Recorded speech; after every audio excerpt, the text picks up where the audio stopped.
When I arrived at Reformation Zone School, 17, they told me my name would be replaced with a number.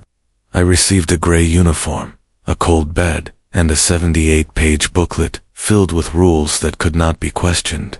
On the dorm wall, a digital phrase blinked constantly. Freedom is a comforting illusion. Every day, that sentence echoed in me like a personal insult.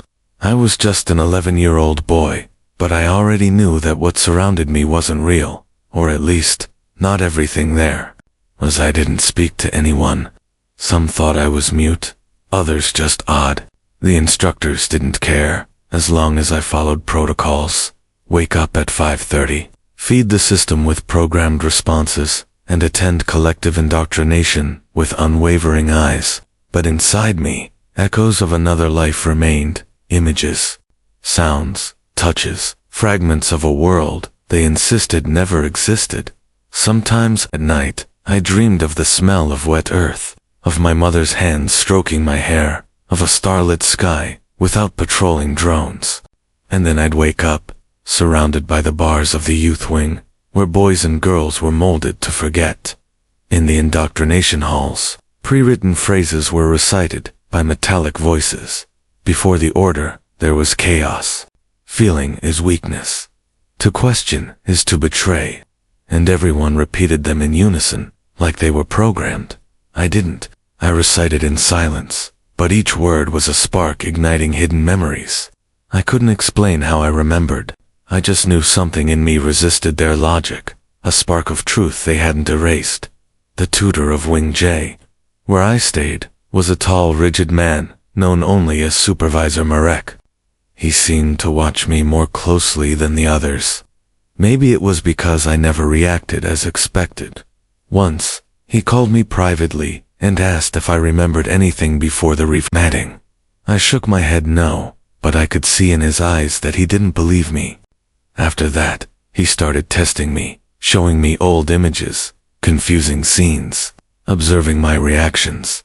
In one of those sessions, he projected the image of a tree. Just that, a lone tree on a hill. All students had seen the same image at different times. To them, it was just an old object, meaningless. But when I saw it, my whole body reacted. I started crying silently, as always. Tears ran down my face, and I didn't even know why. But inside, something whispered, "You've been there." That night, I had the most vivid dream of all. I was sitting under that tree, a book on my lap, and someone was reading to me. It was my mother. Her voice was soft, full of pauses and laughter. In the dream, I asked if the world would always be free. She smiled and said, "As long as someone remembers." I woke up startled, heart pounding, and for the first time in years, I spoke. A single whisper escaped my lips. I remember. The next day, Marek seemed different. He never smiled, but his gaze was strangely unsettled. In the cafeteria, as everyone drank their silent liquid ration, he passed by me and dropped a small piece of paper. I picked it up without anyone noticing. On it, a single coordinate, Block F11, basement, 3:12 a.m. My heart nearly stopped. I knew I couldn't trust anyone, but something in that act told me I wasn't the only one who remembered. Maybe, among millions of erased minds, there were others with sparks still burning. Maybe Marek was one of them, or maybe it was just another test, but it didn't matter. I had to go. Anxiety hammered my mind all day. Time crawled. Classes, exercises, anthems, all noise compared to what awaited me in Block F's basement. At night, I pretended to sleep as always, kept my breathing calm, eyes shut, and waited for the absolute silence of the shift change. When I got up, my steps were millimeters. Every noise sounded like thunder. I crossed unknown halls, creaking stairs, doors that demanded courage to push. And finally, I reached the basement. It was dark, damp, and smelled of mold and electricity. At the far end, a dim light flickered. I walked toward it. There, I found something I could never have imagined.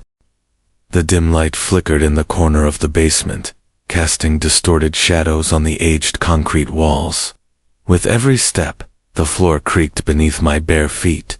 I could smell rust, dust, and something ancient almost forgotten by time, as if the past had resisted here, hidden in a last refuge. As I approached the source of light, I realized it wasn't a bulb, but an old holographic projector, covered in dust, still working by some miracle. Next to it, on a metal table, something lay draped in a black cloth. When I pulled the fabric away, I found a worn wooden box, scorched along the edges, with carved symbols I didn't recognize, circles, eyes, gears. When I opened it, a silent explosion struck me from within. It wasn't sound. It was memory. Images stormed into my mind like a flood. A park with real trees, people laughing without uniforms, a red bicycle I once rode down a street without cameras, my mother holding my hand, and my father laughing loudly while tickling my neck. My father. Until that moment, I hadn't remembered he existed. But right then, as if a stage curtain had been pulled back, his memory returned in full force.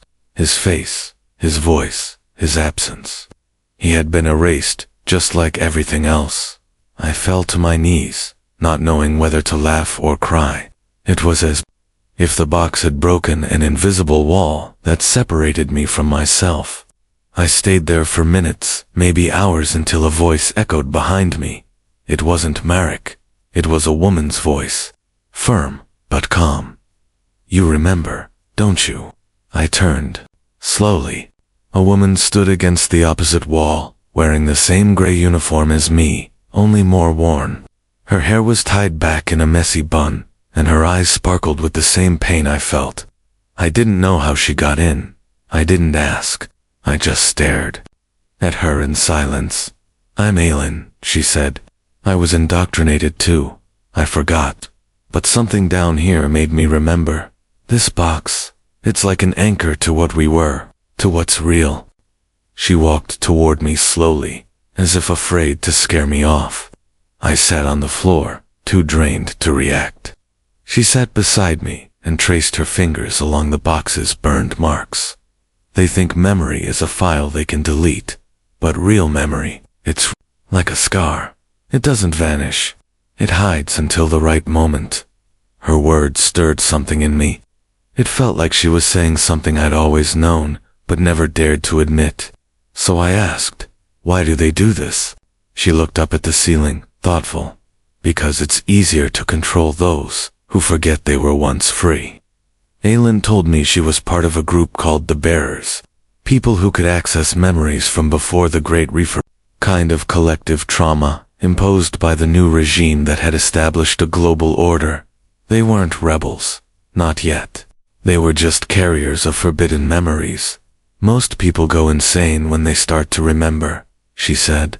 "The truth hurts more than a comfortable lie." That night, she showed me other objects hidden in the basement. A real photograph, printed on paper, a handwritten letter with a trembling signature, an old toy that played the sound of a baby laughing. Simple things, but in that world, they were subversive artifacts. Each of them awakened something different, like scattered pieces of a puzzle, of reality. Then Aylin said something that still echoes in me like a prophecy. "You weren't placed here by accident. There's something in you they couldn't erase. Something the system couldn't access. That's why Marek was watching you." I returned to the dorm just before 4 a.m., my heart burning. I knew nothing would ever be the same. The world, the lessons, the instructors. All of it was just noise compared to what I had felt. I spent the following days in a heightened state, alert to everything and everyone. Aylin disappeared. I didn't see her in the hallways again. Marek acted as if nothing had happened, but now I noticed the looks not just from him, but others too. Maybe there were more like me. On a sweltering afternoon, during a collective behavior class, I heard a phrase repeated over the loudspeakers. "Memory doesn't exist, only data." But this time, beside me, a girl who always seemed absent whispered, "Liza," and she looked straight at me. That was when I realized the box wasn't the only one, and I wasn't alone. 4 days, that box remained open, as if it were waiting for something more. I didn't know whether the true contents had already been revealed, or if it was only the beginning of something far greater. Aylin barely spoke, but she watched me, with an almost supernatural focus. I could feel she knew more than she let on, that she carried within her a part of the truth I still couldn't reach. The nights in the basement grew longer and heavier. The energy down there felt alive, as if the space itself had a memory. Subtle metallic sounds echoed from places where there was nothing visible, and the projector's sporadic glow surrounded us like it wanted to tell a story that human language couldn't translate. It was one of those nights when Aylin handed me what looked like a kind of diary, but not written on paper. It was a small, translucent cube that pulsed gently to the touch. When I held it, images flooded my mind. Fragments of voices, deserted streets, people standing in line before large white gates, with symbols identical to the ones on the box. Children, with hollow eyes being led through underground corridors, while emotionless soldiers watched. This wasn't just a record.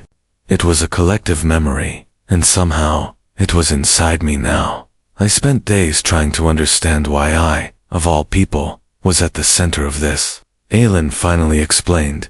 It wasn't luck or coincidence. I had been part of a project launched before the collapse. I was one of the first children implanted with a memory node, a device capable of storing and preserving real memories amid the fabricated propaganda of the system. My childhood, the memories of my father, the drawings I made as a kid. None of it was just my past. It was the key to dismantling an entire web of lies. The machine of collective memory had been reprogrammed so no one could remember what the world used to be. But my body, my mind, my consciousness had been prepared to resist. Upon learning this, a mix of fury and purpose built up inside me. I had grown up thinking my isolation was a flaw, a defect. But that was exactly what kept me sane. While everyone around me absorbed edited versions of reality, I held inside me an intact seed of what we once were. Aylin told me about others like me, bearers, she called them. Many had been captured, others driven mad. But some were still out there, hiding in neutral zones, living off the grid. Finding them would be vital. Each bearer held a different fragment of the truth, as if we were scattered pieces of a single consciousness. She took me to a digital map buried in the basement's archive, a complex layout of underground zones, abandoned tunnels, and forgotten stations. At the center of it all, a red mark, Station D13. That was where the bearers maintained contact, a blind spot for the system's mental sweep towers. We planned the journey for days. Aylin taught me codes, silent gestures, camouflage techniques. There was a safe trail, but a long one, and any deviation would put us in direct perception range. The system had developed behavioral reading mechanisms, capable of detecting even the smallest emotional shifts. Fear, for instance, was a visible signature in the spectrum they called the pulse cloud. Before leaving, I returned to the basement one last time, alone. The box was still there, still open, but no longer glowing. As I approached, something changed. A new compartment revealed itself, as if it could only be accessed after understanding what it carried. Inside, there was a cold metallic fragment with spiral inscriptions. When I touched it, I heard my father's voice clear, as if he were right beside me. If you've made it this far, it means you still carry the spark. Don't let them extinguish it. You were born to remember. My legs gave out, not from fear, but from something deeper. A kind of courage that's born when there's no other choice. I left the basement that night with the memory cube in my pocket and the fragment hanging from my chest like an anchor. The city outside looked the same, but now I saw it differently. As if every building, every bright ad, every drone in the sky was part of a meticulously painted scene meant to keep everyone asleep. but I had awakened, and I knew what was coming wouldn't be easy. The journey to Station D13 wasn't just a mission. It was the start of the reversal. The first step toward breaking the great illusion. I descended the narrow stairs as if each step brought me closer to a buried truth. The sound of dripping water echoed through the damp air, and the flickering lights in the corridor made every shadow feel alive. At the bottom, a reinforced door with metal plates awaited me. I touched the symbol etched on the memory cube. It reacted, and a loud click broke the silence. The door creaked open, revealing a hidden chamber lit by uneven amber tubes. The room was larger than I expected, almost like a bunker, and there they were, the scattered remnants of the old resistance. Eyes watched me in silence. Some I recognized from old, locked files. Others were faces marked by time and pain. A man stood up, tall and stern. "You brought the key," he said, pointing at the cube pulsing in my hand. "We don't know how you escaped the reset, but this changes everything." His name was Dorian, one of the last architects of the original code, before the system corrupted it. He led me to a central table, where digital maps and ancient records were being examined by a woman named Kale. She showed me a distorted timeline, marked by sequential resets, where entire realities had been erased and replaced. "We're trapped in loops of emotional programming. Every time someone questions the system, it resets that section of consciousness," she explained. I began to grasp the scale of the manipulation. My past, my city, even some of my memories. None could be trusted. Dorian activated a hidden panel. A holographic projection appeared, displaying an alternate version of the city, one that existed before the collapse of free will. I saw free children running in the streets, people debating ideas in public squares, artists creating without fear. It had all existed, but it was replaced by behavioral architecture where rebellion was labeled mental instability. They didn't destroy our freedom, they reprogrammed our perception of it. Kale led me to a room filled with quantum mirrors. "Here, we test stable consciousness projections. Your mind still holds residues of the original version. That may be the difference between breaking the cycle or being consumed by it." I sat before the mirror. During the process, I felt my consciousness unfold in layers, each reflecting an alternate version of myself. One was shattered, surrendered. Another had become an agent of the system. But one stood firm, eyes burning with truth. "That's the one we need to free," Kale whispered. "If you can rescue that version of yourself, the link will be restored, and the system will begin to unravel." It was a risky move, but I knew there was no turning back. The process began. Images, sounds, and emotions merged into a flood of stimuli. I saw my mother shielding me from agents, my father being deleted in a public square for refusing the neural chip.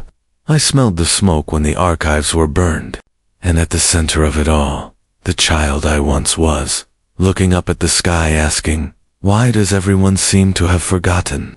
I stood up, shaky. Part of me was still trapped in that mirror, but enough had returned. Dorian smiled for the first time. "You've reconnected." The memory cube reacted instantly, and lines of code began flowing across the walls. The cycle begins to break when the first awakened one restores their core. That was it, the first rupture, the first real flaw in the absolute dominion of the unified consciousness. Outside, drones began to fly over the region. They had detected the cognitive field shift. They knew where we were. "They come quickly when they sense real threat," Kale said, activating dispersal protocols. "But this time, we won't be erased. This time, we have an active vector." With the cube in hand, I was guided to a transmission chamber. Lost tech, recovered from the old world. It would allow fragments of my restored memory to be spread, like viral code across the network. It wouldn't be an explicit message. It would be a doubt, a subtle flaw, infiltrating the dreams and thoughts of others, still asleep. The beginning of a new fracture. I held the cube to my chest, closed my eyes, and let my consciousness replicate in silent waves, carrying all that remained true within me. It was like shouting into the void, but a shout that would echo in the silence of millions. For the first time, I understood the weight of what we were up against. It wasn't just a system. It was a digital religion, a cult of obedience, and I had become a heretic of the new world. Dorian stared silently at the memory cube for a few seconds, as if he could feel its vibration in the air. It was unlike anything I had ever seen. It wasn't just a storage device, it seemed alive. When he activated it, lights expanded in, a mandala pattern, spinning hypnotically, revealing floating images, records of the past, and the construction of the new order. The images weren't merely historical, they were intimate. They showed the leader's transition, the first cognitive reprogramming tests, the human failures that justified creating the control structure. Dorian explained that the cube contained the primary memory, a kind of hidden backup of humanity before the great restructuring. As he spoke, I noticed something that sent chills down my spine. There was my mother, young, smiling, speaking directly to the camera. She said things I had never heard before. Freedom cannot be measured by security. The security of the mind is an invisible prison. It was her, but different. A woman before submission, before the reset. Dorian paused the image and looked at me firmly. They didn't erase history. They just hid it so deep no one dared look anymore. But you were born with a fragment of it inside you. That's why you're an anomaly.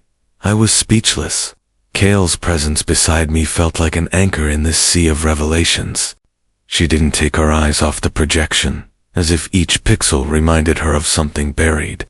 Then Dorian revealed the truth. There were others like us.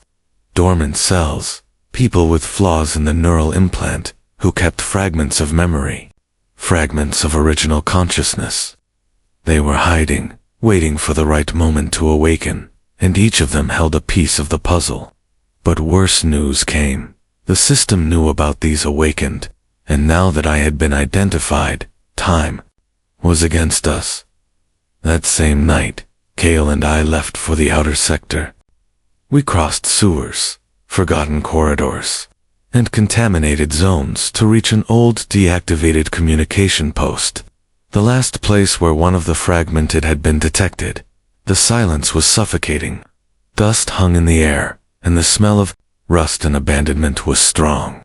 But there were signs of life, marks on the floor, fragments of encrypted messages. Kale found a sequence of digits engraved on corroded metal. "It's a transmission path," she whispered. We followed the trail to an old power station, where we discovered a hidden hideout among the gears. Inside, a man. Tall, deep-set eyes, skin marked by time. He was waiting for us. His name was Lysander. He looked at me as if he already knew who I was. "Do you dream of overlapping realities?" he asked. I nodded, not understanding how he knew. "Then the time has come." He walked to a metal wall and pressed a combination of symbols. A secret door opened, revealing a cylindrical chamber filled with spheres of light, suspended in the air. Memories, in a raw state. This is the free consciousness matrix. Each sphere is a mind that resisted the reset. Some have disappeared, others are still active. I was overcome by a strange sensation. It was as if those spheres were watching me, as if they had their own consciousness. Lysander explained that the entire basis of cognitive reprogramming depended on suppressing individuality, but these spheres were pure, uncorrupted identity. He intended to free them, reconnect them to living bodies, as a restart. But for that, he needed a mind capable of resisting overload. Someone like me. Kale was silent. Her eyes shone with something between fear and hope. Dorian had warned us this path was irreversible, that there would be no turning back after the fusion. But at that moment, among those waiting consciousnesses, something inside me screamed for freedom. Not just mine, but of all who had been silenced. Lysander handed me one of the spheres. When I touched it, a warmth ran through my body.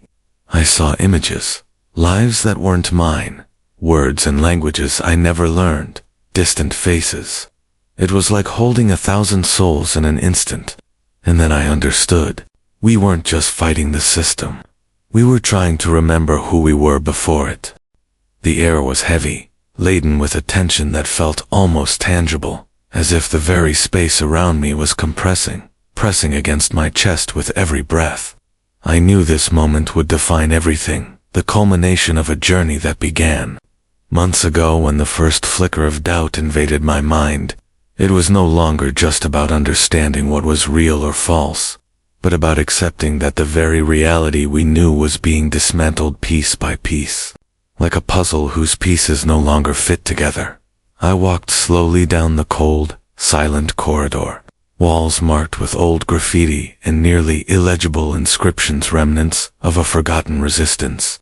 Each step brought me closer to the core of that distorted system, the hidden source manipulating our perception and redefining the limits of what was possible to feel or think. It was at once terrifying and strangely liberating.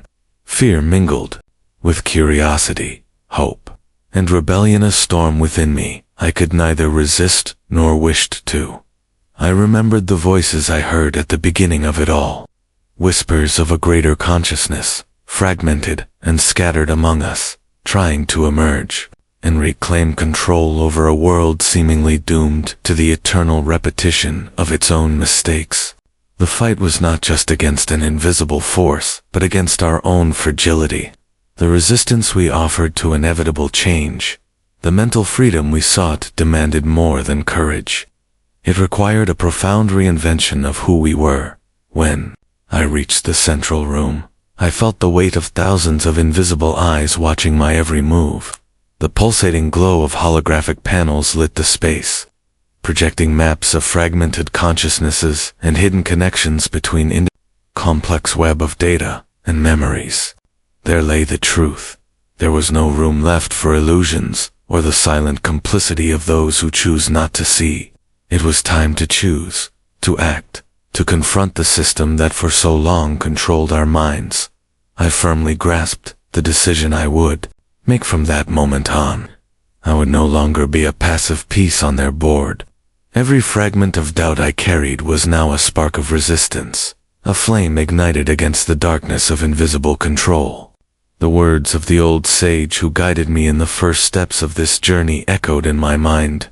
True freedom is born when we face fear and break the chains that bind us, even if the price is the unknown.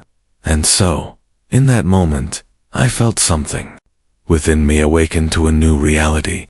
The path ahead was uncertain, dangerous, but also filled with a promise that could never be ignored. The fragmented consciousness was not a burden, but an invitation to rebuild, to reimagine what it means to be free in a world where perception itself can be a prison. I took the first step beyond the shadows, knowing that even if the world tried to erase me, the spark I lit would never be extinguished. Because freedom, after all, is not a gift given, but an achievement rising from the ashes of what we were and what we dare to be.